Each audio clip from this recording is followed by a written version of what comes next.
Esto es EWTN Noticias. Gracias por acompañarnos. Soy Eddie Rodríguez Morel. Yo, Isabel Díaz Monsalve, contenta de estar nuevamente con ustedes. Estos son los titulares. Miles de personas salieron a las calles en Colombia y Perú para defender la vida. El Papa Francisco recuerda consagrados los pilares de la vida comunitaria.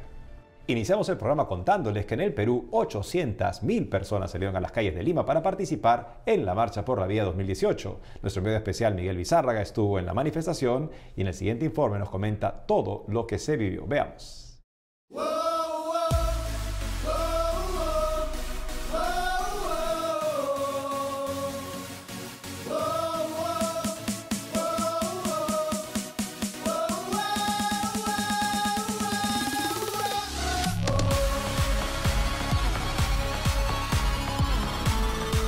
Una vez más, miles de peruanos se congregan para decirle sí a la vida. Miles de personas han llegado a este multitudinario evento. Veamos lo que ha sido la Marcha por la Vida Lima 2018.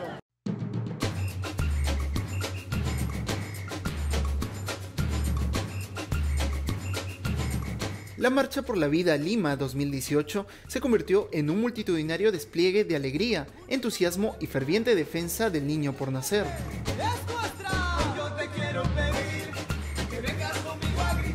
La vida es el primer derecho humano, tenemos que respetarlo. Con el fin de defender este derecho, 800.000 peruanos recorrieron la avenida Brasil con dirección hacia la Costa Verde en el distrito de Magdalena del Mar, donde se levantó un escenario que contó con un espectáculo musical y testimonios.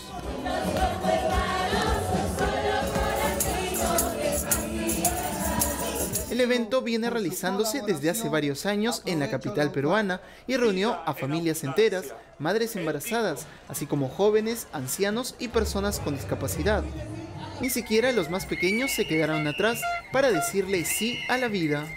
Me siento feliz porque estoy defendiendo a la vida. En el Perú, el derecho a la vida desde la concepción es protegido por la Constitución del país, el Código Civil, el Código de los Niños y Adolescentes y la Convención Americana sobre Derechos Humanos. Por ese motivo, cada año, miles de peruanos se reúnen para alzar su voz ante cualquier intento de frenar este derecho de todos. El evento también contó con la presencia de diversas autoridades políticas en el país. La vida que Dios nos regala, no importa en las condiciones que vengas al mundo, siempre va a ser un regalo divino. Prohibirle es evitarle esa posibilidad a cualquier ser humano, obviamente va en contra de la naturaleza humana, de la razón de estar en este mundo. Al concluir la cita, el arzobispo de Lima, cardenal Juan Luis Cipriani, dirigió unas palabras a los miles de asistentes y pidió al Estado proteger la vida, apoyar a la familia y desterrar el aborto. 800.000 personas. Gracias, Miguel, por esta nota. Y seguimos con más información desde Colombia, donde miles de ciudadanos también se unieron para exigir al gobierno que se garantice el primer derecho, que es el derecho a la vida.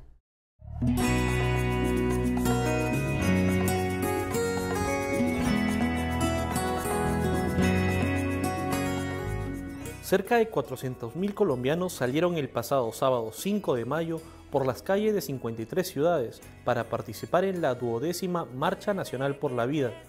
Según un comunicado de la plataforma Unidos por la Vida Colombia, organizadora del evento, los principales objetivos de la marcha fueron la anulación de las sentencias de la Corte Constitucional que violan el derecho a la vida, así como acabar con la impunidad contra quienes han afectado la vida de mujeres y niños, especialmente de violadores y abusadores sexuales.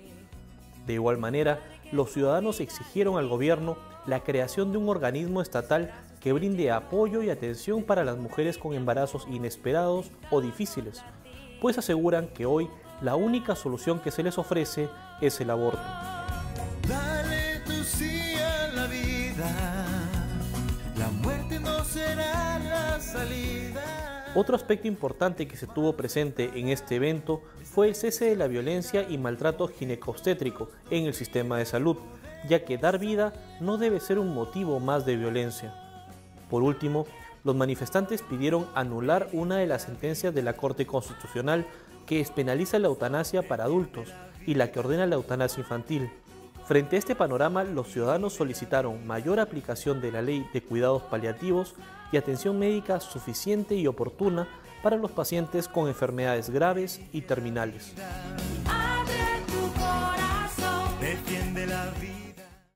Es una alegría poder ver a miles de colombianos que salen a las calles para defender pues, al país, a los niños, a las mujeres y a los ancianos también de estas sentencias que la Corte de Colombia pues, ha aprobado y que tenemos que exigir que se respete ese derecho a la vida, que se garanticen también, sobre todo hablando de la eutanasia, se garanticen los cuidados paliativos para los niños y para los ancianos. Realmente pues me da alegría por un lado que salgan a las calles de mi país a manifestarse, pero también pues es una pena que haya pues tanta legalización de aborto, de eutanasia, tantas leyes en contra justamente de la vida. Es por eso tan importante que esa mayoría también se vuelque a las calles y se vuelque también a las urnas electorales y haga sentir sus prioridades, no dejándose ya intimidar por una minoría con micrófonos, representado en algunos intereses patrocinados desde el extranjero que imponen agendas contrarias a nuestros valores, a nuestros principios. Es hora de que cumplamos con esa responsabilidad social como cristianos, como católicos, porque si no lo hacemos, otros con intereses contrarios llenarán ese vacío. Ahora nos vamos a Roma, donde está nuestro corresponsal Álvaro de Juana, con información del Santo Padre. Adelante, Álvaro. ¿Qué tal, Isabel Edi? Pues acabáis de hablar de esa marcha por la vida en Lima que llenó toda la ciudad de personas que defendieron la vida desde la concepción hasta la muerte natural, y precisamente el Papa Francisco en el último Regina Coeli, el del pasado domingo, también hizo una enérgica defensa de la vida. Unas 40.000 personas escucharon al Papa Francisco desde la Plaza de San Pedro revalidar la postura de la Iglesia sobre la vida. El pontífice afirmó que las personas están llamadas a amarse siguiendo el ejemplo de Jesús, lo cual debe llevar a una serie de actitudes como el cuidado de los ancianos, el cuidado de los enfermos o la defensa del no nacido. El pontífice afirmó que todos estamos llamados a custodiar a los ancianos como un tesoro precioso y con amor, incluso si crean problemas económicos y dificultades. He ahí por qué a los enfermos, incluso en la última fase de la enfermedad, debemos ofrecerles toda la asistencia posible. Es por eso por lo que los niños por nacer siempre son bienvenidos, porque en definitiva la vida siempre debe cuidarse y ser amada desde el momento de la concepción hasta el ocaso natural. Álvaro, y sabemos que el Papa se reunió con los miembros de tu familia espiritual, los del Camino Neocatecumenal. ¿Cómo se vivió el encuentro? Sí, cumplir 50 años no es una tontería, ¿verdad? Las bodas de oro siempre se deben celebrar a lo grande y por eso hace tan solo unos días el Camino Neocatecumenal celebró 50 años de su llegada a la ciudad eterna, a Roma. ¿Cómo mejor que con el Papa Francisco en un encuentro al que asistieron 150.000 personas de todo el mundo? Durante varios días, Roma se ha visto invadida de miles de personas provenientes de todo el mundo. Eran miembros del Camino Neocatecumenal, un carisma de la Iglesia que nació entre los pobres de Madrid en los años 60 de la mano de Kiko Argüello y Carmen Hernández y que llegó a Roma pocos años después. El encuentro, con unas 150.000 personas de los 134 países en los que está presente el Camino, se celebró en Tor Vergata, a las afueras de Roma. El 50º año será para vosotros un jubileo, dijo el Papa, quien también habló de la misión y la evangelización. El corazón de la misión es dar testimonio de que Dios nos ama y de que con Él es posible el verdadero amor, aquel que nos lleva a regalar nuestra vida en todo lugar, en la familia, en el trabajo, como consagrados o como esposos, afirmó, y la vocación a la misión, dijo, se encuentra en vuestro ADN. El Papa añadió que el Camino Neocatecumenal es un gran regalo de Dios para la Iglesia de nuestro tiempo e invitó a dar gracias a Dios por estos 50 años. Y el pontífice hizo un hueco también en su agenda para visitar una nueva parroquia a las afueras de Roma. Esto fue lo que ocurrió. Durante una visita pastoral a la parroquia del Santísimo Sacramento en el barrio Tor de Schiavi, el Papa Francisco inauguró la Casa de la Alegría, un hogar para huérfanos discapacitados. También celebró la misa en la que impartió el sacramento de la confirmación a Maya, una niña de casi 12 años que padece una enfermedad mitocondrial similar a la del pequeño Alfie Evans y a su madre Paola. El amor siempre es amor por los demás, porque el amor se muestra en las obras, no en las palabras, pero el amor es algo concreto, dijo el Papa en la homilía. Al responder también a varios niños, el Papa invitó a rezar siempre por los padres y recordó además que no hay nada más contagioso que la alegría del Evangelio. Y ya os doy paso para que continuéis con más noticias. Informó desde Roma para EWTN Noticias Álvaro de Juana. Muchas gracias, Álvaro. En otras noticias, el Santo Padre se reunió con varios consagrados y les recordó algunos pilares de la vida comunitaria. El Papa Francisco recibió hace unos días en el Aula Pablo VI del Vaticano a cerca de 700 participantes en el Congreso Internacional promovido por la Congregación para los Institutos de Vida Consagrada. Durante el encuentro, el pontífice pronunció un discurso improvisado en el que habló sobre los criterios auténticos para discernir lo que está sucediendo y no perderse en este mundo de la neblina de la mundanidad, de las provocaciones y el espíritu de guerra. Para empezar su reflexión, el Santo Padre realizó una pregunta: ¿cuáles son las cosas que el Espíritu quiere que se mantengan fuertes en la vida consagrada? Ante este cuestionamiento, el pontífice habló sobre la importancia de la oración para renovar siempre el llamado del Señor. Asimismo, enfatizó en la necesidad de vivir la pobreza como un muro que defiende del espíritu de la mundanidad. Y finalmente, reflexionó sobre la paciencia, no solo en la vida comunitaria, sino también ante los sufrimientos del mundo, lo que también implica llevar sobre las espaldas los problemas que viven los demás. Buena jornada. Y seguimos con información desde el Vaticano, donde en un familiar encuentro, el pontífice destacó la fidelidad de la Guardia Suiza desde el saqueo de Roma en 1527. Hace unos días, el Papa Francisco recibió en la Sala Clementina del Vaticano a los nuevos miembros de la Guardia Suiza. Los jóvenes estaban acompañados por sus familiares, así como por algunos de los superiores de este ejército, también conocido como el más pequeño del mundo. Durante el encuentro, el Santo Padre les dedicó algunas palabras de gratitud y de aliento por prestar un gran servicio. La Guardia Svizzera svolge quotidianamente. La Guardia Suiza desempeña cotidianamente un servicio inapreciable al sucesor de Pedro, a la Curia Romana y al Estado de la Ciudad del Vaticano. Se trata de un trabajo que se coloca en el surco de la fidelidad perseverante al Papa. Asimismo, el pontífice recordó aquel 6 de mayo de 1527 en el que miembros de la Guardia Suiza sacrificaron su vida durante el saqueo de Roma por parte de las tropas del emperador Carlos V. El recuerdo de quel gesto heroico. El recuerdo de ese acto heroico es una invitación constante a tener en cuenta y llevar a la práctica las cualidades típicas del cuerpo, vivir con coherencia la fe católica, perseverar en la amistad con Jesús y en el amor hacia la Iglesia, ser alegres y diligentes en las grandes, así como en las pequeñas y humildes tareas cotidianas, coraje y paciencia, generosidad y solidaridad con todos. Generosidad y solidaridad con tutti. Finalmente, el pontífice reconoció su admiración por la disciplina, el sentido eclesiástico, la discreción y la profesionalidad austera pero serena con la que desempeñan cada día su servicio. Pues realmente tenemos que destacar la gran labor que hacen los guardias suizos, que ellos con gran fidelidad, con gran responsabilidad, pues ofrecen un tiempo de sus vidas al Papa, al cuidado del sucesor de Pedro. Así que también es muy bonito ver que el Papa reconozca la gran labor que ellos hacen, los ponga también como ejemplo y concretamente pues ver en el video cómo saluda a sus familias, cómo los acoge y los recibe también en el Vaticano. Amigos, tenemos que hacer una pausa, pero cuando retornemos, en Chile, víctimas de abusos sexuales de Caradima valoran pedido de perdón del Papa Francisco. Iglesia en España critica propuesta de ley de eutanasia del Partido Socialista Obrero Español. Ya retornamos con más información en EWTN Noticias.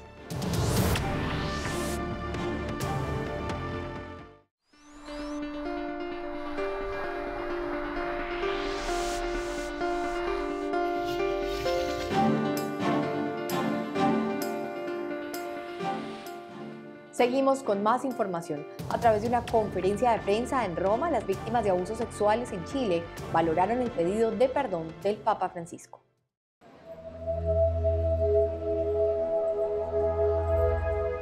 Luego de encontrarse con el Papa Francisco en Roma el 28 y 29 de abril, Juan Carlos Cruz, James Hamilton y José Andrés Murillo, víctimas y denunciantes de los abusos cometidos por el sacerdote chileno Fernando Karadima, participaron en una conferencia de prensa, donde compartieron que el pontífice les pidió perdón formalmente a nombre propio y a nombre de la Iglesia.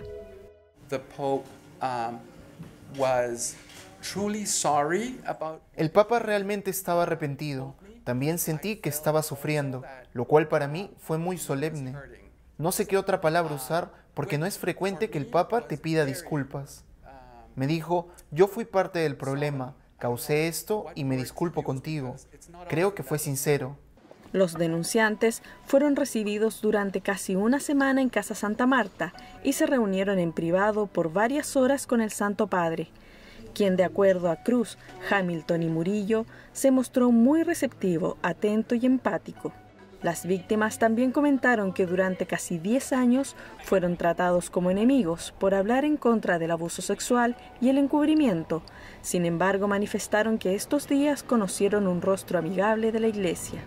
Pudimos conversar de manera respetuosa y franca con el Papa. Abordamos temas difíciles, como el abuso sexual, el abuso de poder y, sobre todo, el encubrimiento de los obispos chilenos. Realidades a las que no nos referimos como pecados, sino como crímenes y corrupción. El Papa Francisco recibió a los denunciantes luego de leer el informe elaborado por Monseñor Charles Chicluna, quien viajó a Chile para reunir testimonios sobre el obispo de Osorno, Monseñor Juan Barros, acusado de encubrir los abusos sexuales cometidos por Karadima. En las próximas semanas, el Papa Francisco recibirá en Roma a los obispos chilenos para ver este informe de Monseñor Chicluna. El firme compromiso del Papa Francisco, Iglesia Casa Segura, que también cuenta justamente con la colaboración de personas que han sido víctimas de ese execrable crimen para poder dar las garantías de que en adelante esto no se dará, de que en la Iglesia las personas pueden venir en cualquier momento de su vida a encontrarse con Dios y a ser ayudados con ese fin. Por otro lado, en Yemen, cerca de 400.000 niños padecen desnutrición aguda. 3 años después de una guerra civil, Yemen padece de hambre y pronto podrían darse muertes generalizadas producto de la brutal hambruna que afecta al país.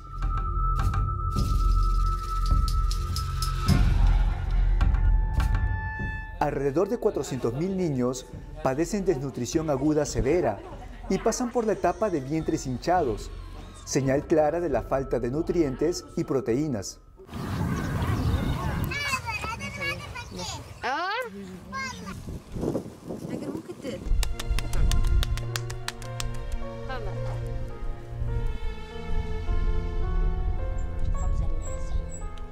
Esta niña de 5 años sobrevive con 800 calorías diarias de pan y té, la mitad de lo normal para una pequeña de su edad. De acuerdo a su madre, son demasiado pobres para comprar comida nutritiva.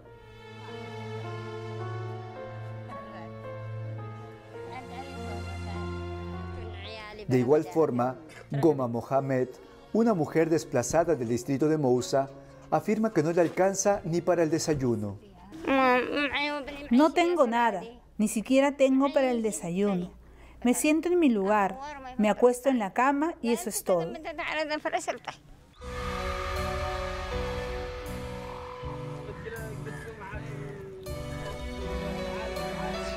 Por otro lado, Ashwaq Mohamed narra que a menudo su familia solo come una comida al día y nada más hasta la mañana siguiente.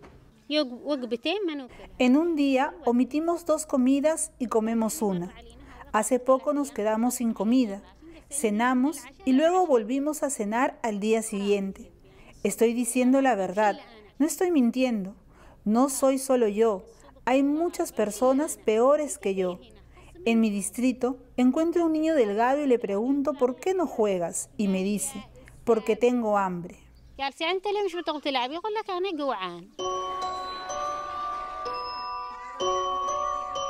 El Hospital de la Amistad en la ciudad de Adén ha visto 600 casos de desnutrición en los últimos 10 meses. Sin embargo, sus suministros son tan cortos que ni siquiera cuenta con analgésicos para los dolores de cabeza. No tiene un centro de alimentación terapéutica y ninguno de sus médicos ha sido entrenado para tratar la malnutrición. Por otro lado, la ciudad portuaria de Moca, en la costa del Mar Rojo de Yemen, cuenta ya con más de 40.000 personas desplazadas. Si no se hace algo para frenar la desnutrición prolongada, muchas más personas vulnerables seguirán sufriendo.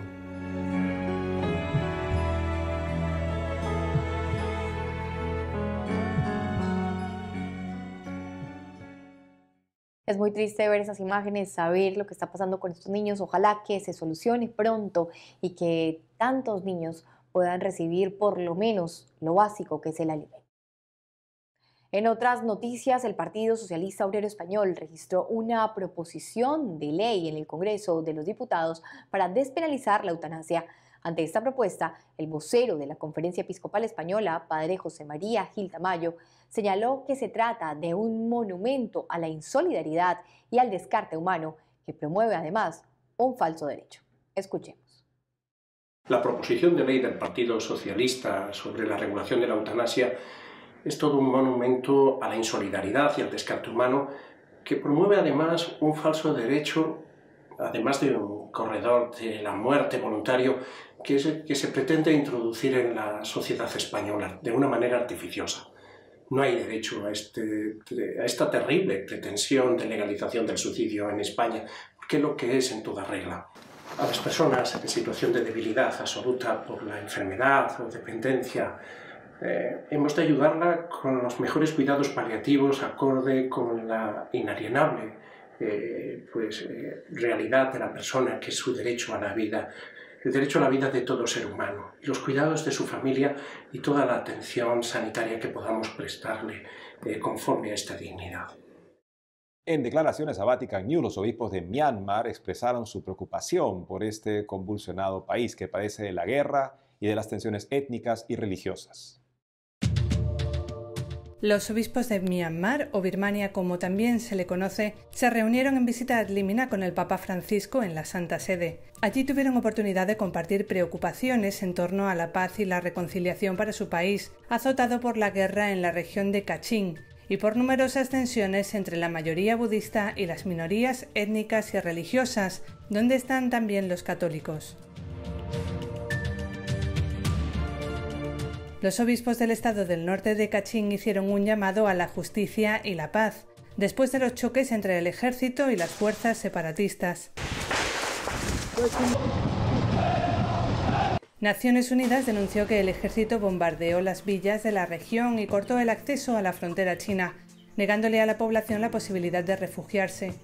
El obispo de la diócesis de Mikitina, en Kachin, Monseñor Francis Dautang, en entrevista con Vatican News, señaló que el ejército había ordenado el abandono de la zona donde se encuentran las minas de ámbar, pero que luego empezó a atacarlas indiscriminadamente, arrasando con mineros y nativos que no pudieron salir del área inmediatamente.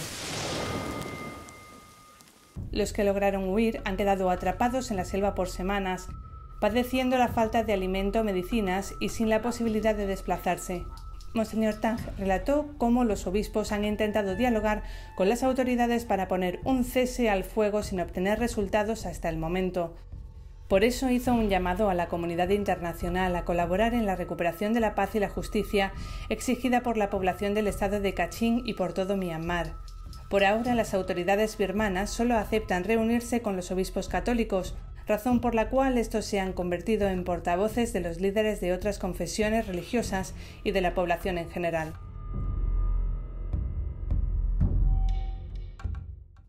Notable que el gobierno de este país, mayoritariamente budista, cuente con la mediación de la Conferencia Episcopal de los Obispos Católicos de este país como únicos cualificados justamente para poder ser artífices de una paz que todos esperamos y oramos sea duradera. Ahora nos encontramos conectados vía Skype con el señor Regis Iglesias Ramírez, quien es portavoz del Movimiento Cristiano Liberación y quien además es un exiliado cubano que actualmente vive en España y nos contará un poco acerca de la realidad que se vive en el país cubano en este contexto del nuevo presidente, quien es el señor Miguel Díaz-Canel. Bienvenido, Regis Iglesias, a EWTN Noticias. Gracias, Isabel, y un saludo a todas las personas que están en sintonía en estos momentos. Regis, cuéntenos por favor, ahora que hay un nuevo presidente, ¿usted cree que la situación en el país cubano va a cambiar en algo? Bueno, simplemente lo único que ha cambiado ha sido el nombre de la persona que está al frente de la responsabilidad de presidente del Consejo de Estado y Ministros, pero no es la primera vez que en estos 60 años una persona ajena a la familia de los Castro pues tiene una responsabilidad como tal. De todas maneras, el poder real desde 1959 estuvo en manos de Fidel Castro y de su grupo de seguidores, su clan más cercano. Y esto no significó nada para Cuba, tampoco significa ahora que 60 años más tarde pues, los hermanos Castro hayan dado paso a otro apellido para que ostente el cargo de presidente del Consejo de Estado y Ministros. Aquí ha habido un cambio de nombre, pero no ha habido un cambio de régimen. Señor Regis, entonces, ¿usted qué cree que se puede hacer en Cuba para cambiar toda esta situación?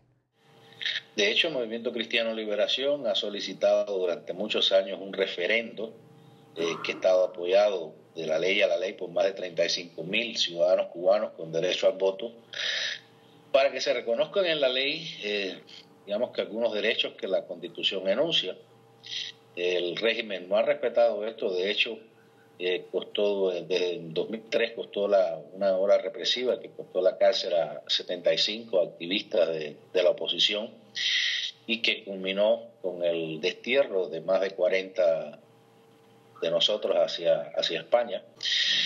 El año 2016 se había anunciado que el régimen iba a poner en vigor una nueva ley electoral y nosotros, que no somos legisladores, pero sí somos ciudadanos con derechos, por lo menos enunciados, le hicimos una demanda ante la Asamblea Nacional del Poder Popular que bautizamos un cubano, un voto, precisamente para que en esa nueva ley electoral estuviera contemplado el derecho de todos los cubanos dentro y fuera de Cuba para elegir, que todos los cubanos que estamos en el exilio, en el destierro, podamos regresar a nuestra propia patria y poder ser candidatos, competir como candidatos en unas elecciones donde las comisiones de candidatura, que son las que coartan el derecho de los ciudadanos a poder nominar y a poder elegir, sean eliminadas y que los ciudadanos directamente puedan nominar a sus candidatos. Nosotros nunca hemos confiado en las reacciones o la buena voluntad del régimen cubano, que por 60 años ha demostrado que su respuesta solo ha sido la represión y la opresión contra los ciudadanos y coartar el derecho a la soberanía popular. Y por lo tanto, nosotros insistimos una y otra vez en que ya sea de la ley a la ley o ya sea por una demanda de los cubanos cansados de su propio cansancio, pues podamos decirle al régimen, basta ya. Muchas gracias, señor Regis Iglesias, por estar con nosotros en EWTN Noticias y por contarnos un poco de lo que se vive actualmente en Cuba. Gracias a ti, Isabel. Gracias a ustedes. Gracias, señor Iglesias. Desde aquí nuestro compromiso por informar sobre la realidad en Cuba y también nuestro compromiso de oración por todo el querido pueblo cubano. Y ahora hemos llegado al final del programa por el día de hoy, pero queremos destacar que hemos tenido grandes noticias a favor de la vida. Estamos muy contentos de poder llevarles a sus hogares ese grito por el sí a la vida. Así es, amigos, qué linda fiesta se ha vivido en las calles de Perú, de Colombia, por la defensa de la vida humana. Estamos comprometidos también nosotros, es parte de nuestra misión, defender la vida en todas sus etapas, como nos recuerda constantemente el Papa Francisco. Y saben también, amigos, que pueden seguirnos en nuestras redes sociales. Allí encontrarán también fotografías, videos de todas estas marchas por la vida. Que tengan un buen día.